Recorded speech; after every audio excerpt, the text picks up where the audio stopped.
Hi, my name is Christopher Peckham and I'm running for City Council. I was born in the city of Fall River. I lived first in the Watuppa Heights section of the city before moving to the Flint, a resident all my life.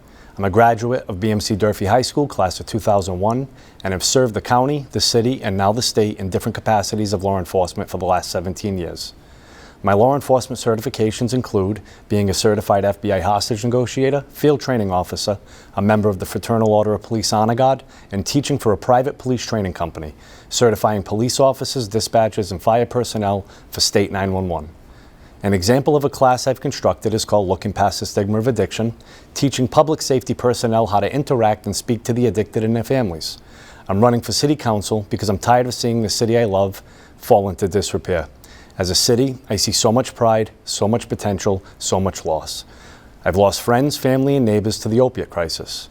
In Fall River, the deaths from opiates have declined slightly, while the overdoses attributed to fentanyl have increased. The homeless population has also risen drastically, with homeless camps located in many sections of the city. In our wooded areas, specifically the rail trail, I've met people with very sad stories. In my travels, I've encountered much of this, and have posted on my social media pages to bring awareness to those that may not know how severe this issue is. We see a spate of shootings and stabbings, with 2 murders occurring just in the last month, and drug-fueled robberies and car breaks happening daily. We have less police officers in the city of Fall River compared to similar-sized cities, and it shows. Our police department works diligently to protect our community and provide community policing to its neighborhoods, but most feel overwhelmed due to the staffing shortage in a city that receives in excess of 200,000 calls for service each year. I also believe that a multi-jurisdictional collaboration between Fall River and our surrounding communities is a must. Fall River should not be bearing the burden of our surrounding towns, homeless and addicted. No stone should be left unturned. We need to explore more federal grants, state aid, and find ways to think outside the box and correctly identify where the need is and how to correctly approach and start to combat these issues without the taxpayer flipping the bill.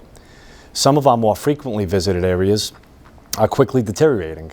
We have a rail trail that is filled with trash, drug paraphernalia, and open drug dealing. I saw it with my own eyes. This is unacceptable. We have a tax to pay for an underfunded, government-mandated CSO project with no signs to an end of tax hikes when the project ends. I would like to speak with our local state elected officials to once again call on the federal government for relief. We also have infrastructure projects that need to be kept within their budgets, the budgets that are initially agreed upon. I believe an independent auditor hired by the city for large taxpayer-funded projects would be essential in ensuring the integrity, ethical, and moral compliance of these projects. Accountability is a must. I pride myself on public service, not self-service. I respectfully ask for your vote on November 5th. God bless.